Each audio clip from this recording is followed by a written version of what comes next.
Okay, good afternoon. Now it seems working. Good afternoon. At our session on subcontracting, we continue from the morning, which was not a public part of our program, where we started to discuss subcontracting in Czech settings, and we had a hearing of workers who had serious violations of their rights, and they told us and our colleagues about their experiences. And now this afternoon session is more, let's say, theoretical, or will bring you more informations in form of presenting on subcontracting, with special focus on responsibility in subcontracting. First of all, I want to thank you, Faculty of Social Studies, who provide us this space, and also I want to thank you to European Commission for funding this event. And before I introduce our panelists, I would ask Docent Salo to say something. Thank you very much. I just want to welcome you and tell you a few words, because I'm really glad that this topic and this conference and this group of people is here in our department. We are quite open to the topic of migration.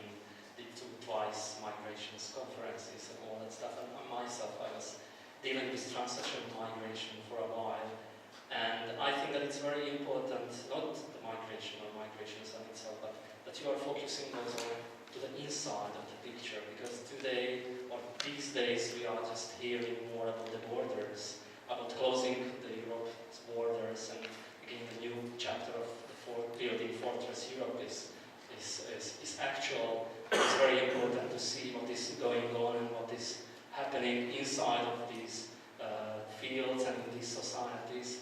So that's the reason why I would also sit here and hear your presentations, because I'm eager to hear about this situation. Thank you. Thank you very much for your introduction. And now I would like to introduce our panelists or presenters. Professor, I take it from your right side. Professor Devi Sacchetto from Universita degli Studi di Padua, the Paduan University from Italy. Bettina Haidenger, Dr. Bettina Haidenger from Forschungs und Beratungsstelle Arbeitswelt, which is a research institution on work issues in Austria. Artur Schulz from Polnischer Sozialrat, which is an organization in Germany focusing on Polish workers' rights. And Goska, Dr. Goska Maciejewska from University of Wroclaw, as well as from Labor Union Workers Initiative. So I would ask at the beginning Professor Sacchetto to tell us about subcontracting in Italy. I would say every one of you has 15 minutes for a presentation, and I would ask you, if you want to control slides, to come here to this place. Thank you.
the subcontracting is working.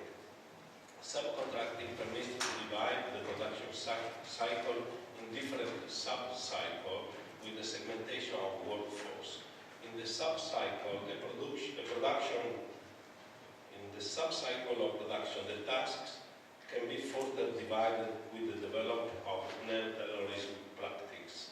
Generally speaking, from the point of view of business scholar, the subcontracting is a way to find both a higher efficiency and to answer to specific technical research, make or buy decision.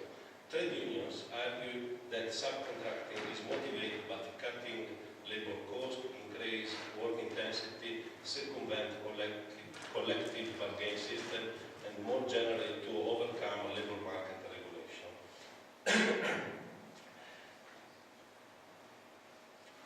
Subcontracting may take various forms through relocalization of jobs inside or outside of the country, but also bringing workers inside the workplace, as in the case of posted workers or temporary work agencies. Generally speaking, we can consider two different ways of subcontracting. The first one is subcontracting to give out a part of production or service in the same country or abroad. The second one is to include inside the same plant different company or workers with a different level of contracts.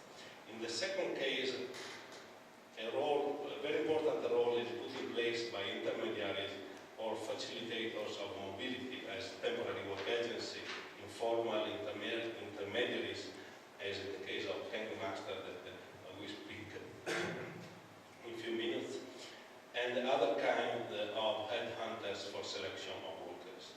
So, if we look to Italy, we can find these different types of subcontracting. The first one is about cooperatives. Cooperatives in Italy are very strong role in the production. We can see now some numbers about that. And in public service, logistics sector, hospitality, manufacturing, and so on, you can find a lot of cooperatives that are working as subcontractors. The second point is the labor intermediaries, as in the hospitality industry, agriculture, car sector, and so on, where you can find international temporary agency, but also bank master and so on, but also sometimes the single workers that are able to sell the job to another, in particular for people in the care sector, for people coming from Eastern Europe. And the third kind of subcontracting, we can consider the enterprise level at the national, international, or posted workers. So, let me know, to give you just an idea of the central consideration we have to take with the cooperatives. Cooperatives in Italy have about 1,300,000 employees. That is about 7.2% of all employees in Italy. So the Minister of Labor in Italy is a man that comes from cooperatives. So you can consider the importance of this system in the production. So, and if you look at the division between the different sectors, you can find that transport and logistics from one side and the social service on the other side are the two sectors where it's very important the role of cooperatives in Italy. So, now I will stop briefly on these two kind of cooperative. Social cooperative have undergone a significant increase in recent years, and they almost operate as contractors on behalf of the public administration, in hospital, nursing homes, school, and so on. And you can find different wage levels, different condition of work inside the hospital, for example, or schools or nursing, because you have core workers that are public workers and cooperatives that usually they earn 20-25% less. The workforce in cooperative, in social cooperative, is predominantly female with a rather distinction of labor, while some of the Italian women are employed in jobs of high professionalism. The migrants, regardless of the educational level, are employed as unskilled workers. And you have some problems also inside social cooperatives about the identity, because the identity of the workers as partner workers is very difficult to understand which role they can play inside the cooperatives. The second one is in the logistics sector, where you have big multinational, as TNT or other, or also Amazon and so on, that subcontract a large part of the production cycle to cooperatives. Usually they subcontract the porterage tasks. The cooperatives occupy mainly migrant workers coming from North Africa and Asia, but in the last few years, after strong conflicts inside the workplace, the composition of workforce changed, and they are hiring also Eastern European and other nationality of Asian migrants. Cooperatives manage workers as a temporary working agency, and you have a lot of abuse about the low wage, ethnic management of workers, and so on. If we move to one of the cases we took for this research that is in Rimini, you can find that is in the seaside of the north of Italy, you can find a lot of migrants, many from European countries, in particular from Romania, and where you can find this temporary work agency that hire people in Romania, and sometimes they have also a Romanian labor contract. But we can find also, in some cases, also cooperatives in the hospitality industry of Rimini, because it's easier to give a more production unit to cooperatives than to take single workers inside. Now I would like to go on the south of Italy. That is a fantastic place for the seaside and also for the agriculture. So you can find here, you can look here, different places where the agriculture is developed in south of Italy. I show this because sometimes here are working a lot of migrants from Africa and from Eastern European countries mainly. And a lot of migrants move from one place to the other on the basis of seasonal crop that they are working on. So in agriculture, you can find a very particular system, in particular in the Capitanata that is in Apulia, that is the Haidenger master system. That it means that workers are hired by these men that often are of the same nationality of the workers, and they hire this group of workers to go to work in one place, and this Haidenger master system usually take these migrants and where they live in a ghetto, and Haidenger master can guarantee some services to workers, like labor contracting, transport to the field, to the supermarket, but also moving them from, for example, from Romania to the field and so on, and the supervision of the harvest and so on. They work with they are paid with piece work. It's about €3.50 for 300 kilo of tomatoes, and this is a kind of, they have the black boss that come from North Africa, from the same country, and then there is a white boss that control and manage some of this black boss.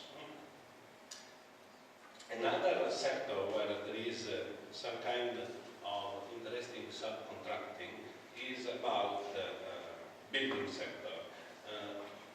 Here, in the last few years, after the crisis, I can say building sector is characterized more and more of self-employed, because in many cases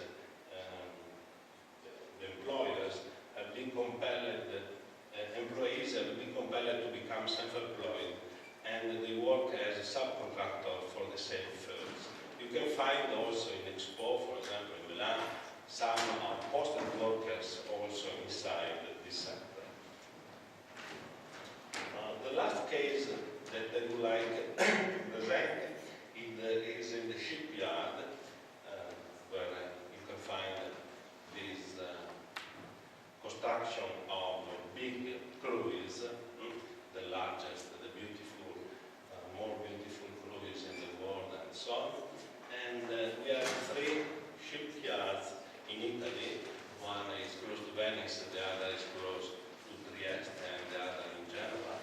And you can find here about 1/3 of employees that are core workers and 2/3 are subcontractor workers.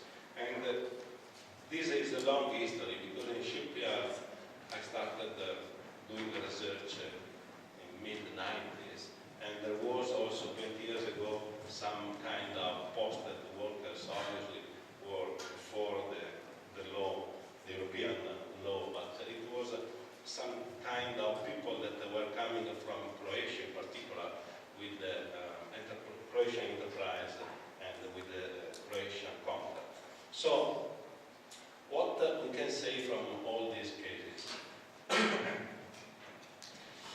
The analogies with the other sectors should permit us to reflect on the transformation of contemporary labor and on how European migrant workers are able or not to find respect of the rights of citizenship. Obviously, the question is wider than the European migrants, involving also migrants coming from third national countries, because often they work side by side to European workers. The European labor mobility is apparently free, although often workers move through the intermediation of someone. Intermediation of labor should be analyzed in a very broad way. It can take place in a legal, illegal, and semi-legal way, through a gangmaster, recruitment agency, cooperatives, enterprise, but also through informal contact inside the migrant network. All these patterns of intermediation provoke some difficulties in assessing full citizenship rights. The main difference is perhaps between those brokers that operate within a single country, or who can move a workforce between 2 or more countries. Subcontracting is a way to organize production and services, taking advantage of the heterogeneity of regulation and practice worldwide. The multiplication of new labor regime and areas of production is linked to racialization and genderization process. In every unit of production of the supply chain, is possible to separate workers for citizenship, gender, race, linguistic performance. The supply chain answers to the politics of borders in commercial and the labor market sense. The continuous reorganization of networks worldwide, namely the possibility to find a new production sites, revitalize and put to work specific composition of workforce. I think our duty is to understand how to overcome this division, putting together what production network maintain separate. Thanks a lot.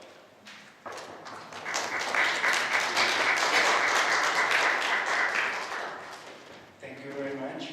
We will continue with presentations, and in the end we have discussion. So now I would like to ask Dr. Haidenger from Austria, for Forba, with her presentation on responsibility in subcontracting chains.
what is the aim of liability in subcontracting chains?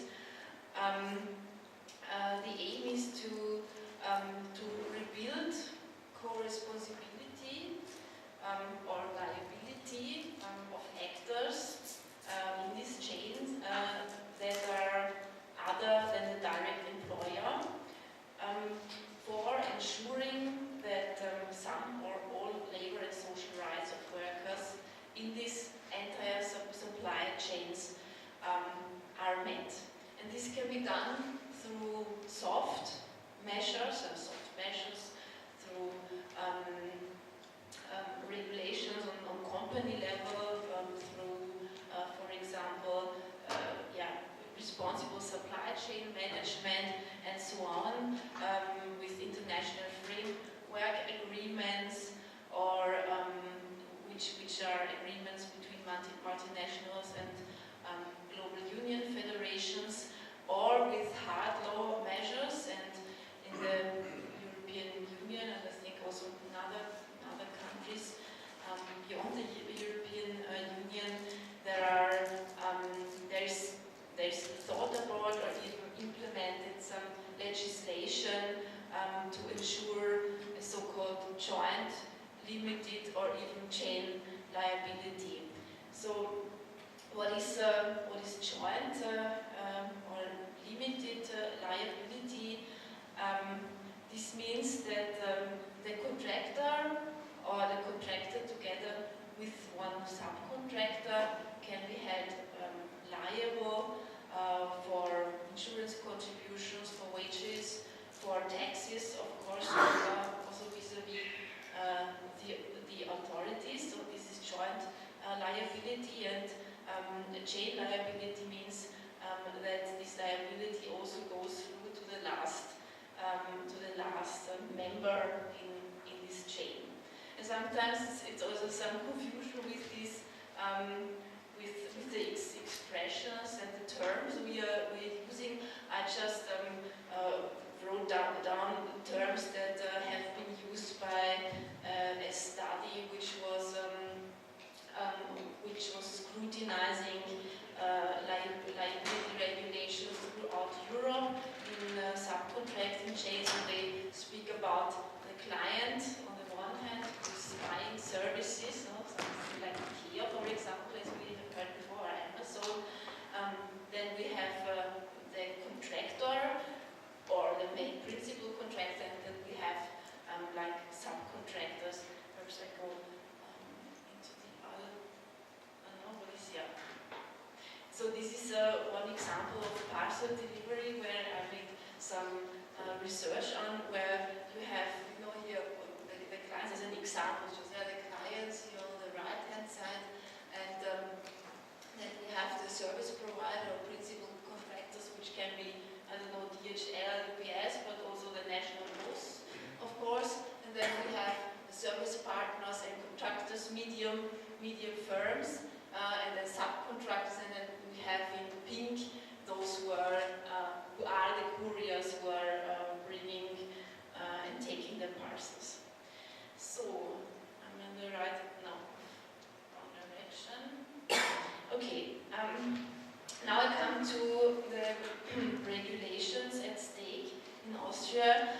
So I have to say that it's a really very, very complicated issue, because there are many different regulations, many laws concerned with this liability, and actually the term liability and the issue of liability is always in the text of the law. It's actually very rudimentary. Yeah, and you have to interpret it, and you have to look at cases what is really meant by it. So perhaps in Austria it was since 10 or 15 years that this issue is on the political agenda. Also, it's always discussed in the context of social and wage dumping. So we also so the government also suggested or also implemented a law on social and wage dumping. So the first was implemented in 2007 and the last amendment in 2015. And it is a big issue, and it is estimated by the Ministry of Labour that social fraud in Austria is about €1 billion, and covering withheld wages, withheld social insurance contributions, and also taxes. And I will come to the implementation later on. Just some numbers. There has been a study in Austria about social and wage dumping and about state of affairs after 5 years of the implementation of this law. And this report states that since I think the study is from 2013, so in the last 5 years of its implementation, 691 cases of wage dumping have been reported, covering 3,219 workers. And when we come to the convictions, it's of course much less.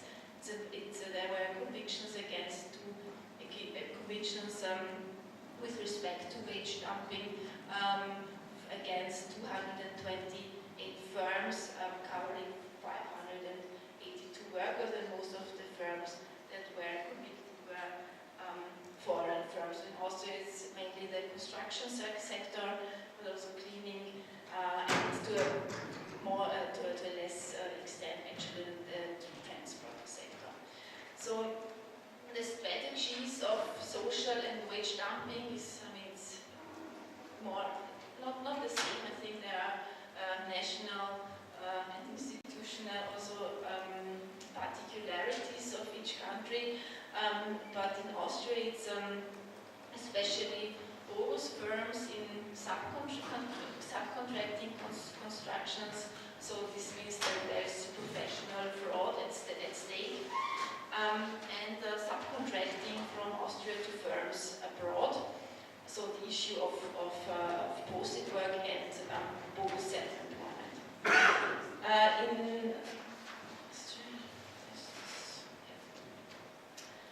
So as I said, in Austria we have this law. It's a law that is amending many other laws. So it's and this anti-wage and social dumping law, as I said, came into force in 2007 and 2015, and this amended a bulk of other laws. It amended Social Insurance Act, it amended the Foreign Worker Employment Act, Temporary Work Act, the Employment Contract Law, Adaptation Act, and so on and so on. So of course I can't go into detail of all these various acts. It's not boring actually. It's quite interesting to look into the law itself, but it needs also like translation, and it needs interpretation of what this means and what this means in practice. And I think this is also a point for discussion for later on. What is quite interesting for me is that very recently in 2015 the term bogus firm was created and also taken into the text of the law. So it's Scheinfirma, I think it's the right expression in English, bogus firm. And now it says in this anti-wage and social dumping law that if the principal contractor knew about bogus firm practices, so if he knew that there will be some fraud of social insurance and with wage, then he also can be made liable for wages if the subcontractor has been convicted. So this, at least the unions and the employers association, but also the ministries mean, and also if I looked at the commentaries on this law, thought that this quite an important, this was quite an important amendment of the law. But as you see, we have various laws where this issue is tackled. For example, I think, and this is the most forceful law, is the Social Insurance Act, where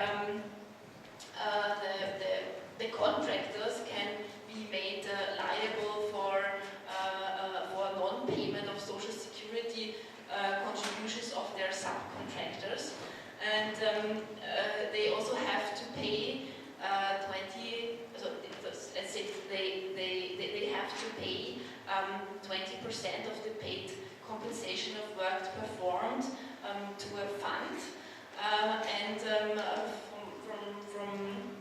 from this fund then is in case the employee's social contributions are not paid, then this is paid from this fund.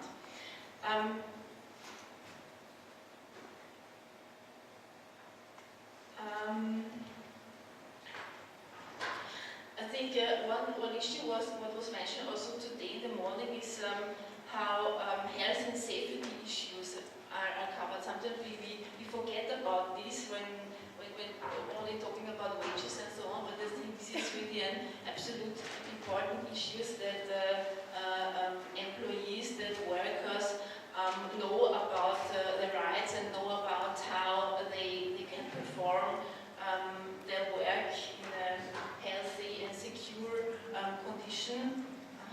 And we have this explicitly regulated in the Temporary Work Act. Okay. In Austria, it's like this, that the enforcement and consultation is made through the financial police and the regional health insurance funds, and also the construction workers fund. So there are really many agencies involved, but not the police, as you see. Only the police, the foreign police, I think it's called, if there is illegal foreign employment at stake. I think from the Austrian point of view is either the most the problems are on the one hand that provisions do not apply in the case of subcontractors' bankruptcy.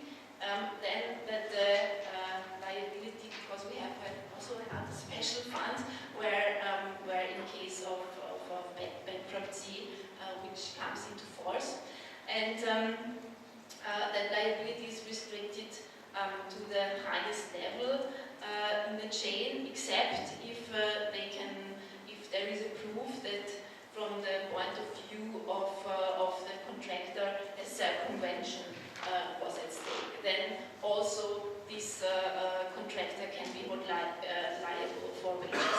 Then one of the most important issues is that the workers have to sue for their wages on their own. So I mean, it's not like in the Czech Republic that they have to bring their own lawyer or so. So because we have something called the Chamber of Labor, and so everybody who is an employee is represented by this Chamber of Labor, and also can count on a representation at court. Then another issue is the expired time. I think this was also mentioned today, that you can't sue for wages which are, I don't know, 6 months ago, but you have to be, I don't know the expiry times, I think it's 3 months in Austria, that you have to sue within 3 months to get your wages. So if it's years ago, then you are not entitled anymore for this. Yeah, and then complex controlling and examination activities. To conclude, I wanted to raise some point of discussions also that came to my mind when going through all the literature.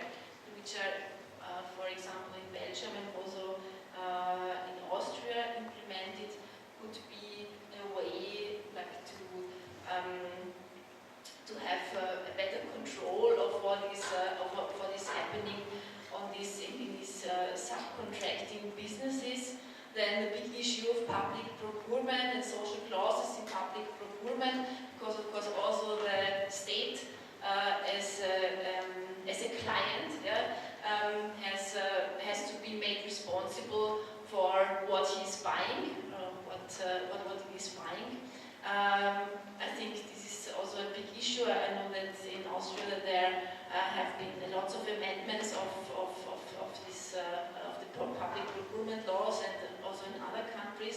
So this is also on the agenda on the European level.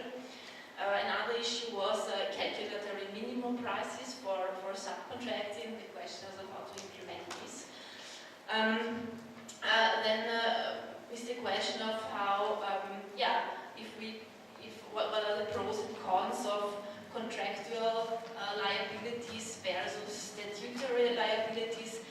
What I mean with this is, does it make more sense to have contractual relations and about regulating liabilities, for example, with triangular employment and collective agreements, or does it make more sense to have statutory liability regulations? Here is always the question how to implement it, how do they come into force. So as we saw today in the Czech Republic, for example, there are many regulations at stake, but the question is, how do the people come to the rights? I mean, they can be very, very well developed rights, but if the people cannot get to the rights, then it's a question how to come to this. Yes, I think it's. This have been the main issue. I think from a union's point of view, it must, as I already said, must be really taken into account how these regulations, what these regulations mean, also for migrant workers, and how they can deal with it, how they can come to the right, if they also are interested in these regulations. What is also very important are like cross-border initiatives of unions that have been, for example, implemented in Austria, it's the Eastern County, Burgenland and Hungary. And yes, to take also into account migrant workers' rationals to come to a country and work there, and what do they want, what is their interest, how to reach them, and so on.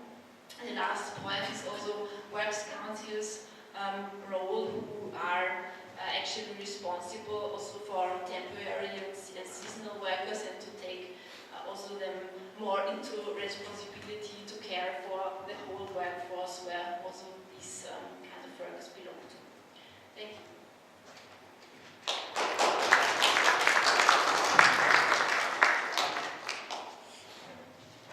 Thank you very much.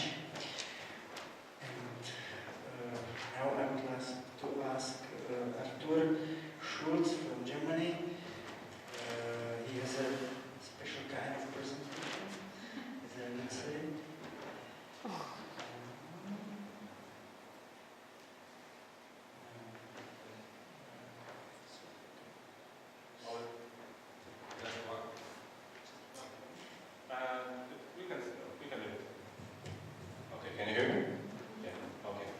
So I'll draw this to the end. I hope everyone can see this. And I will try to explain what the whole thing means. My name is Artur Schulz. I'm a barrister, lawyer in Germany, and I'm representing a lot of employees in the conflict with the employers. And I would like to tell you about subcontracting chains in Germany, and especially subcontracting chains in Germany in the construction industry, because this is the best example to show the problems connected to this business idea. We got actually sub-SC, this is subcontractor. I would say this is MC. I hope this is somehow you are able to read this. This is the main contractor. This is the main contractor. In the construction industry, in Germany, at least, but I think in other countries also, it is typical for construction industry that the projects that the companies are working on are all projects that are of temporary character. So we have projects that take like 6 months or maybe 12, maybe 2 years. But all these projects go to an end. And if everybody gets paid, this is the greatest thing that can happen, but it happens quite seldom.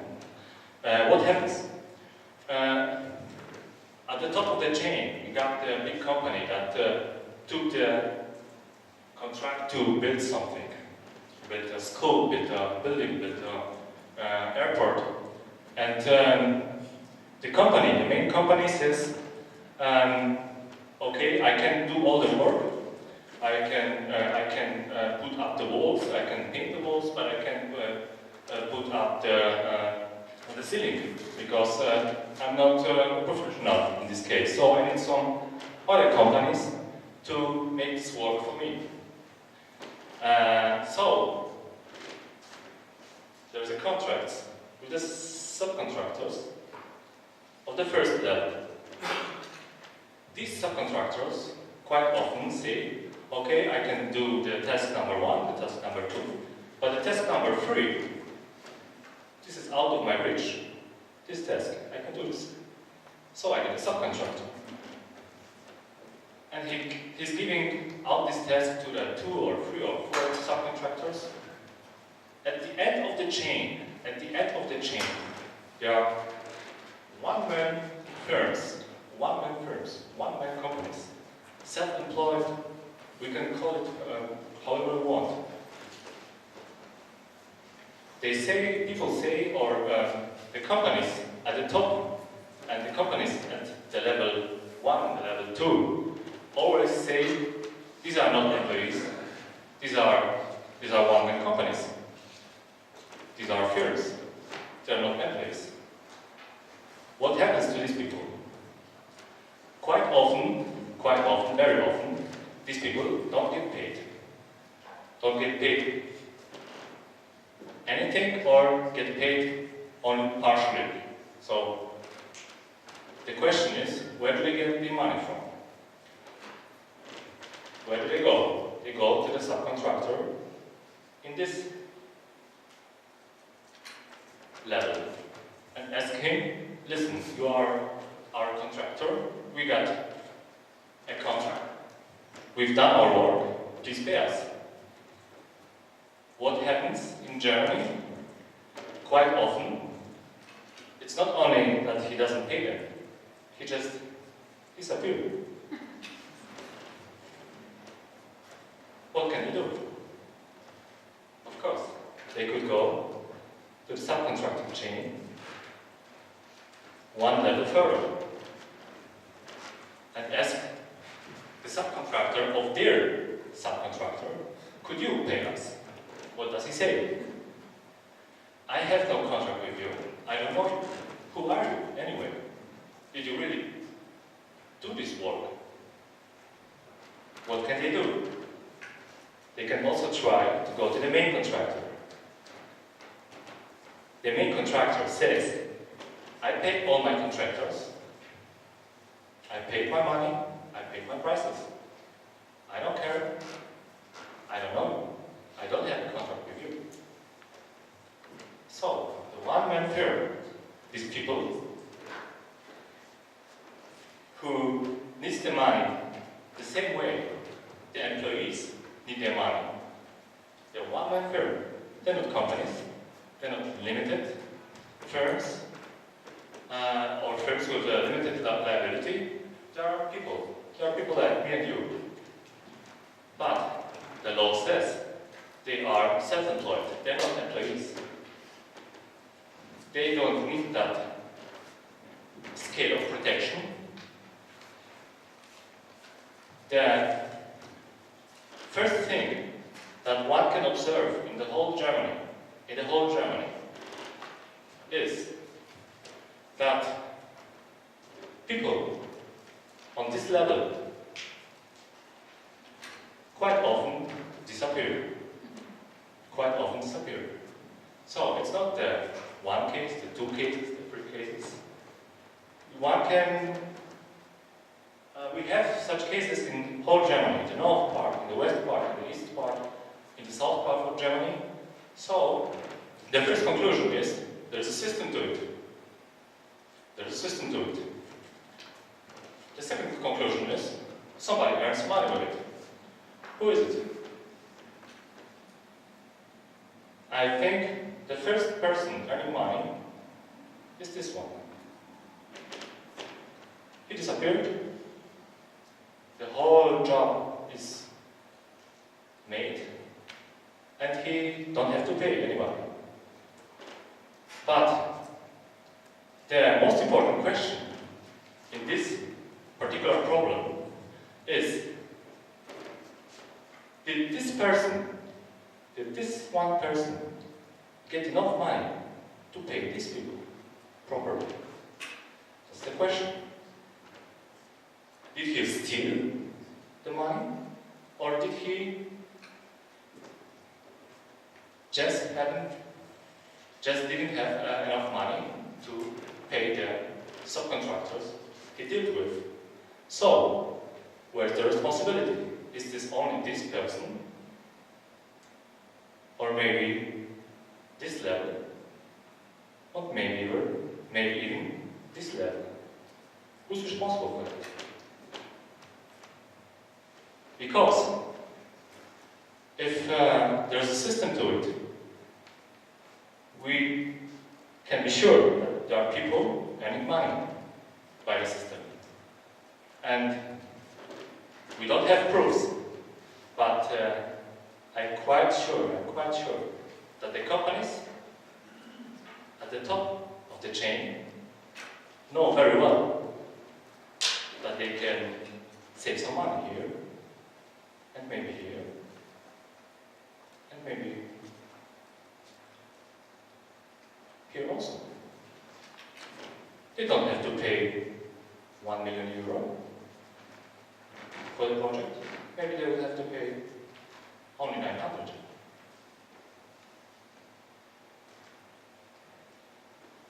Saving money.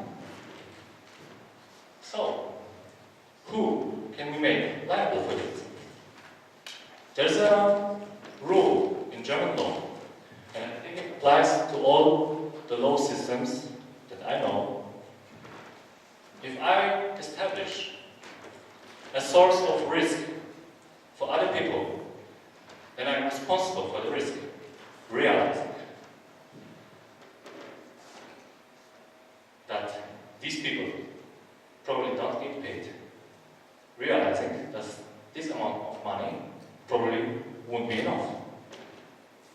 I put up a source of risk that these people, these particular people, won't get paid at the end of the chain. So, the first conclusion is, if they're responsible for the risk, why shouldn't be the responsible ones for the risk getting a reality? That's the first conclusion. The second conclusion is, these people come to Germany, and I mean, of course, 90% of these people are immigrants. If they come to Germany and they work here, so they're producing products, they're delivering services, they contribute to the wealth of the country. So one has to ask oneself, if they contribute to the development of the country, why shouldn't we protect them? They earn the protection. They're as vulnerable as other people working as employees. Because why the subcontracting chains? Anyway, why do they do this? It's not only this possibility of subcontracting levels disappearing. It's not the only reason. The second reason is, if they are really self-employed, if they're really one-man firm, one doesn't have to pay a social contributions for them. One doesn't have to pay social contributions for them. So saving money again. But these are not companies. These are not limited liability companies with capital, with hundreds of thousands of euros on their bank account. There are similar people. There are similar people working. They are just as dependent on the income as employees. So the question is, why not protect them? Why not protect them? This is their reality in Germany subcontracting industry.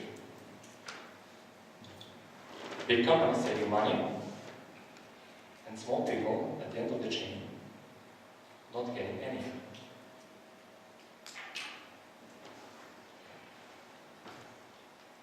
Of course, the information, of course, the awareness, the knowledge helps.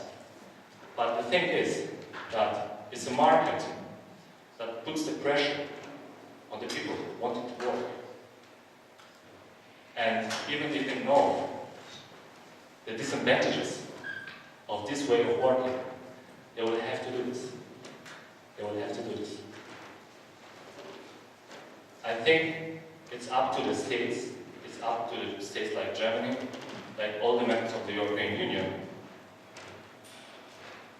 to protect these people, to protect one-man companies. What happens if somebody says, okay, this is not a one-man firm, this is an employee? In German law, it's a fraud. In German law, one says, okay, you knew this is an employee, so you knew that you were supposed to pay the social contributions. You didn't do this. Now you will have to pay the fine.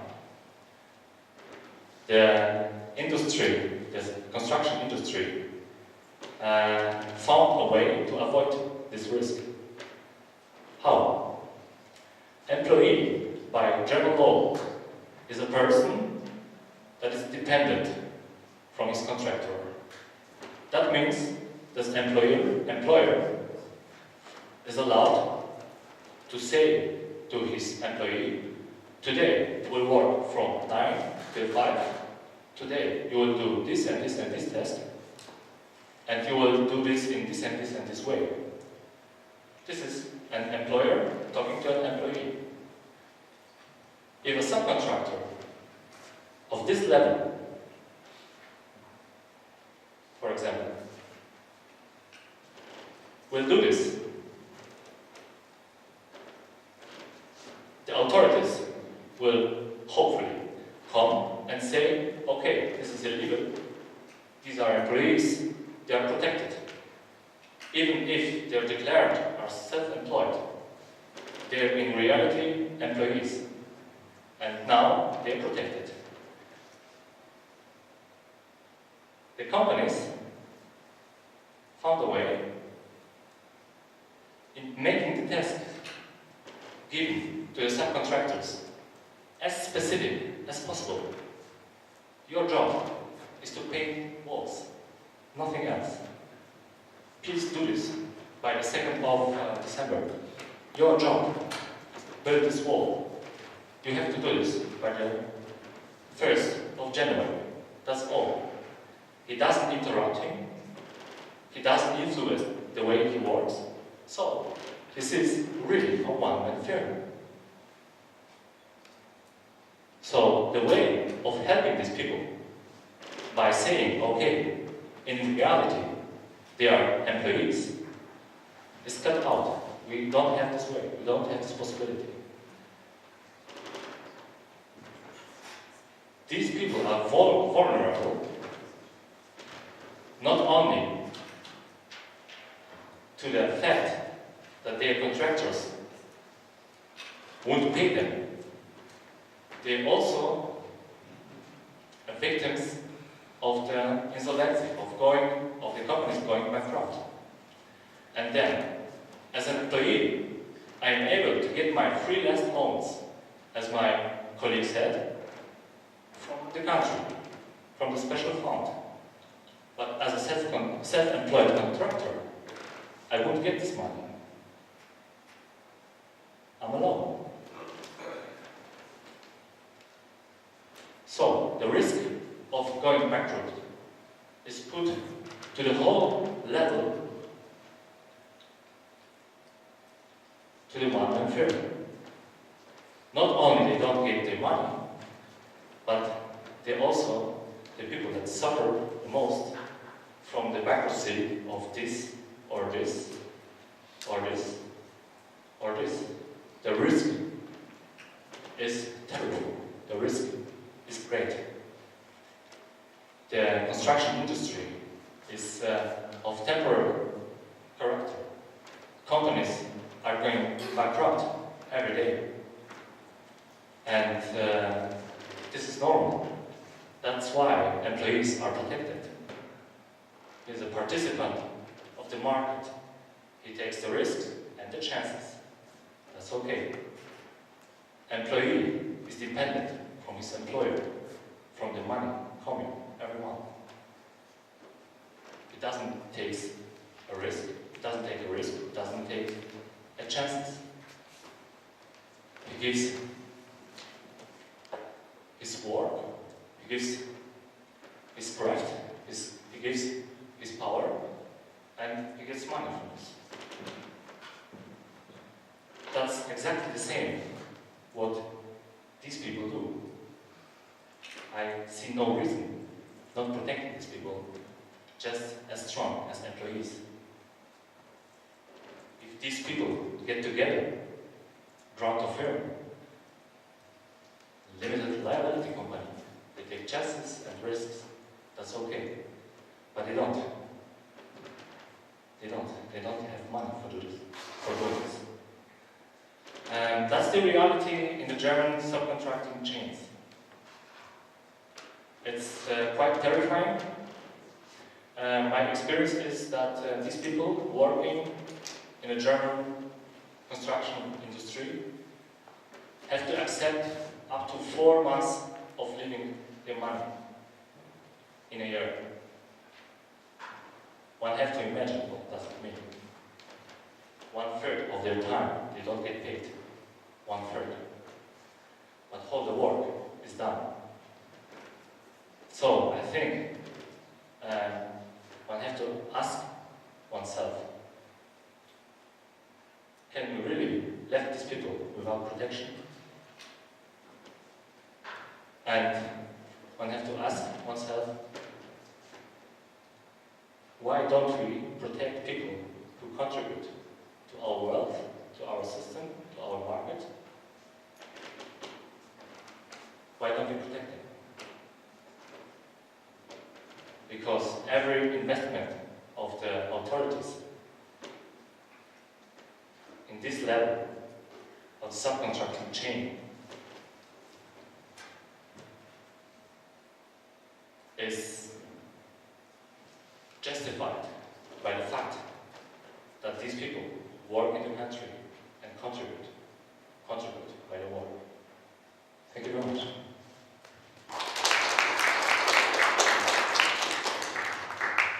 Thank you very much.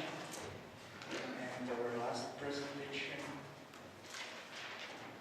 ask Dr. Goska Maciejewska from the video presentation on precarious work.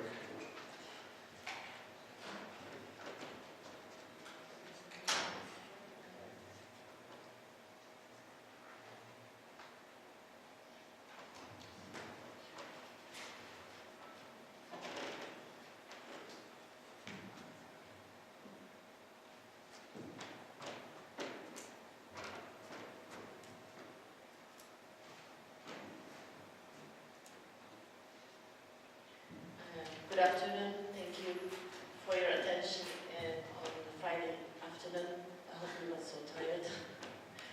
I'm Goska Maciejewska. I'm from Wroclaw University, but also from Labor Union Workers Initiative. And today, first of all, I would like to thank you, Multicultural Center, for inviting me here. It was a pleasure to attend the hearing today. Today I would like to talk about precarious employment in Poland and how and why has the precarization of working conditions emerged in Poland.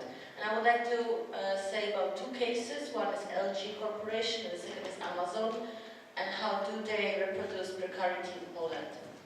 And how do workers organize against it.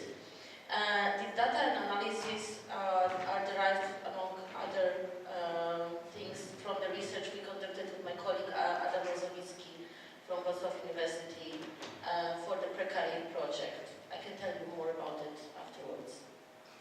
So here in the graph we can see a GDP rate and unemployment rate in Poland since 2000.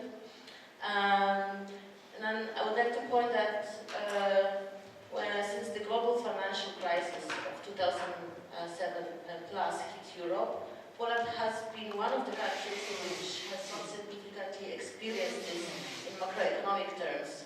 So apart from the slowdown in in 2009, in 2010 and 11 and afterwards, those years didn't resemble previous economic crisis in the years of 2000 here.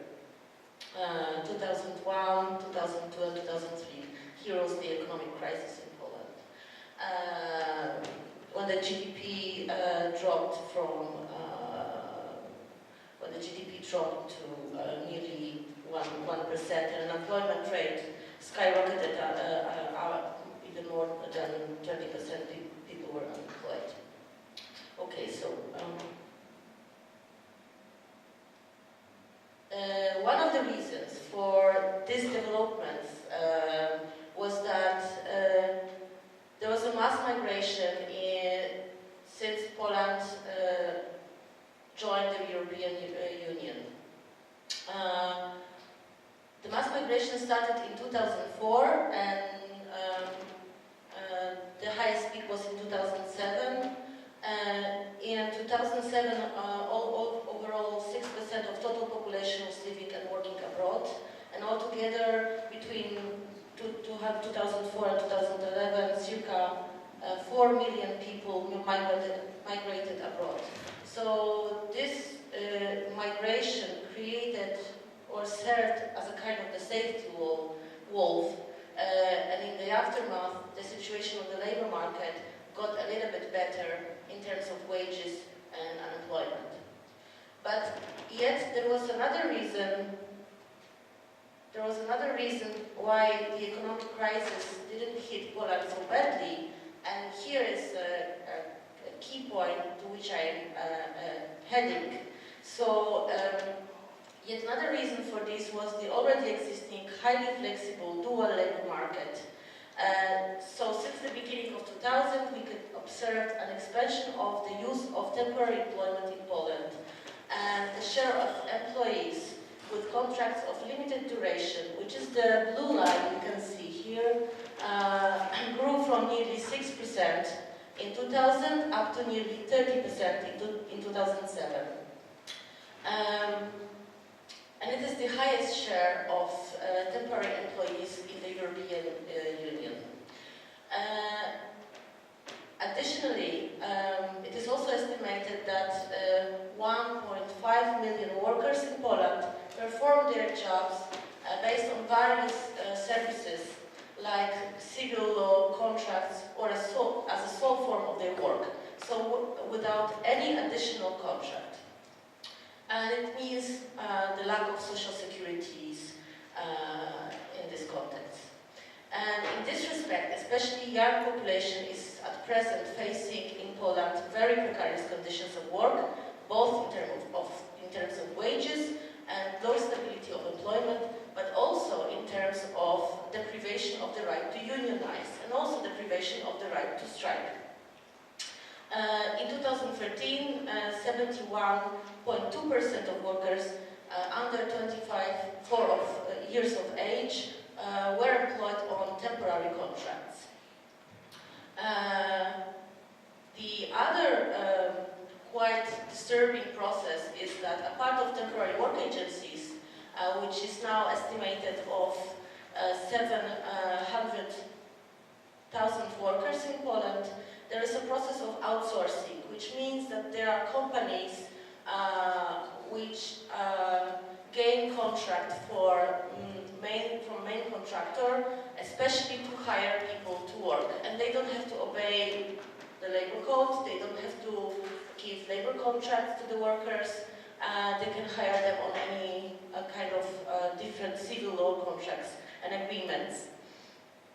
And I would like to say a few more things about the source of those developments in Poland, in the sense of why there was so huge increase in the number of temporary contracts in Poland and flexibilization of the labor market.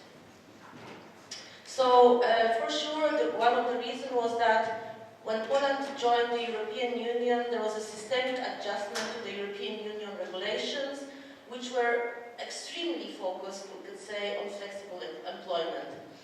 But at the same time, we could observe the second wave of privatization of state-owned enterprises, which were followed by, as you can see on the graph, by the increase in foreign direct investment inflow.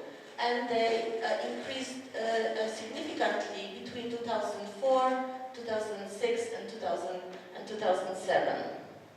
And those investments in the mid-2000s created new job opportunities, of course, in the industries driven by the foreign capital. However, those jobs were also related to the more unstable conditions, like temporary employment.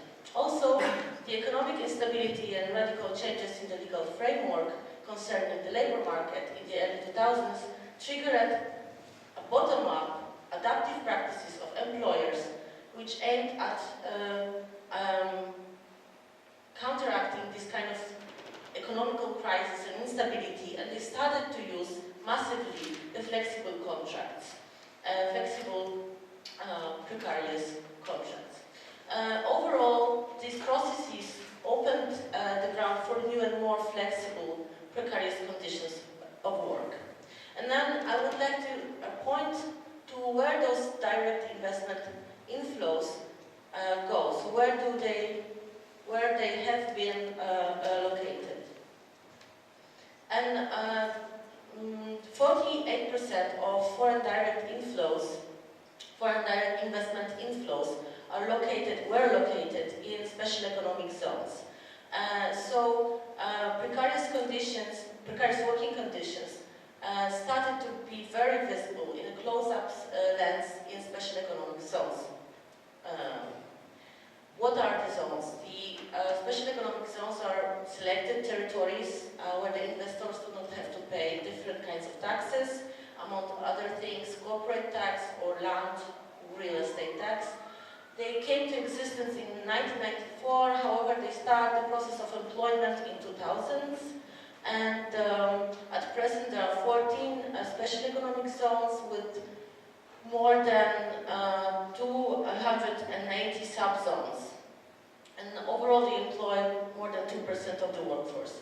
And they are also very good case in observing, first of all, subcontracting, but also the relations between the employer-user, so the main producers, the suppliers, the temporary agencies, and the outsourcing companies, because they're all together located in the zones and collaborating with each other.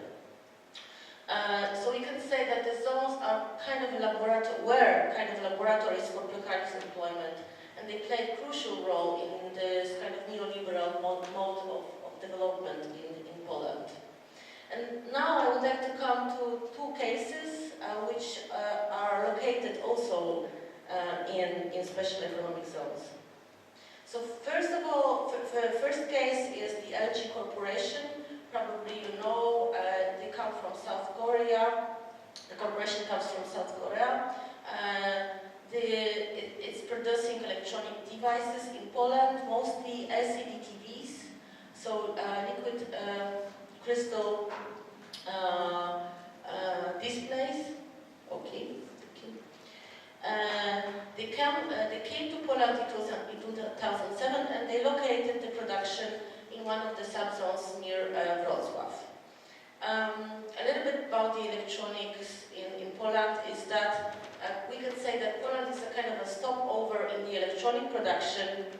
We receive basic parts, usually from South Asia, assemble them in semi-finished products or finished products, so the already made consumer goods, and then send them further to the Western Europe. There are about 11 plants. I didn't check it for 2015 in the zone, and most of them are the subcontractors, or as we can say, suppliers for LG. The workers in the plants assemble different parts of LCD TVs, and then they are exported further to the West, as I said. And as we go down the supply chain, the working conditions get worse in terms of wages and employment stability. And during the production peak in autumn and winter, nearly 50% of the workforce consists of temporary agency workers, especially in the supply companies. Most of them lose their jobs after the peak. And also, if you see in this picture, the buses here, most of the workers come from small cities and villages in the region. Sometimes the villages or cities are located 90 kilometers from the zone. So it's extend the working time, the working hours, even up to 13 or 14 hours per day. And there was a process since 2008, so since the beginning of the zone, basically, there was a process of unionization, but we could estimate, I could estimate it as, in my opinion, it was a defeat. There were several unions, and there was one strike, but it ended up in a lockout. And it happened exactly because the zone was detached from local communities. There was no collaboration between different plants, unions in different plants, so they couldn't find the key points how to stop the key moments of production. And now a little bit more optimistic story, I hope, in the future. So Amazon in Poland, which it came to Poland, and Bettina and Devi already gave us the introduction about the Amazon. The Amazon came to Poland in 2014, and the corporation is also located in the zones. And they strategically relocated a part of their warehouses to Poland because of the massive and ongoing strikes in Germany. So they wanted to crash the wages demands and also cut labor costs. As the Amazon workers in Germany earn circa 10 euro, in Poland the workers earn less than 3 euro. And at present the bulk of work is performed by temporary agency workers, employed even on lower wages. The products in the Polish Amazon, the products come from Germany, are transported back to Germany, so it has no rationality, other rationality. The relocation of the plant, of the warehouses, had no other rationality than to save money on wages. But very early, in December 2014, there was a first union established in Amazon in Poznań. In 2015, there was a first international meeting of unionized workers from Germany and from Poland.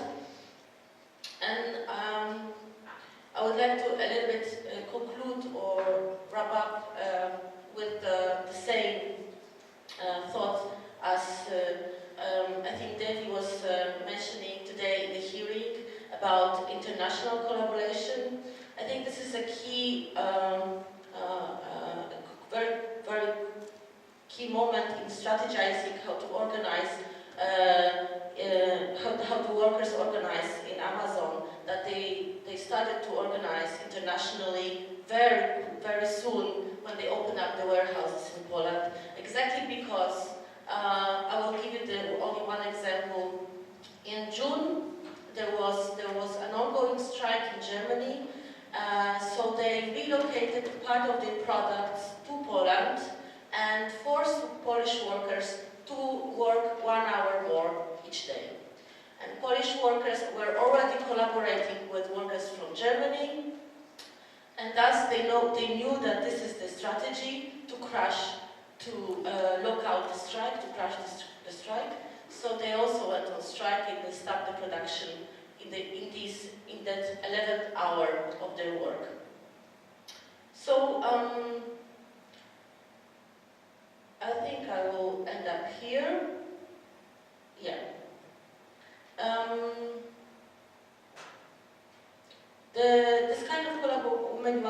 This kind of collaboration is an example not only of solidarity, but also about good way of thinking how to strategize the process of organizing, especially in logistics, as one of the key industries in modern economy. Thank you.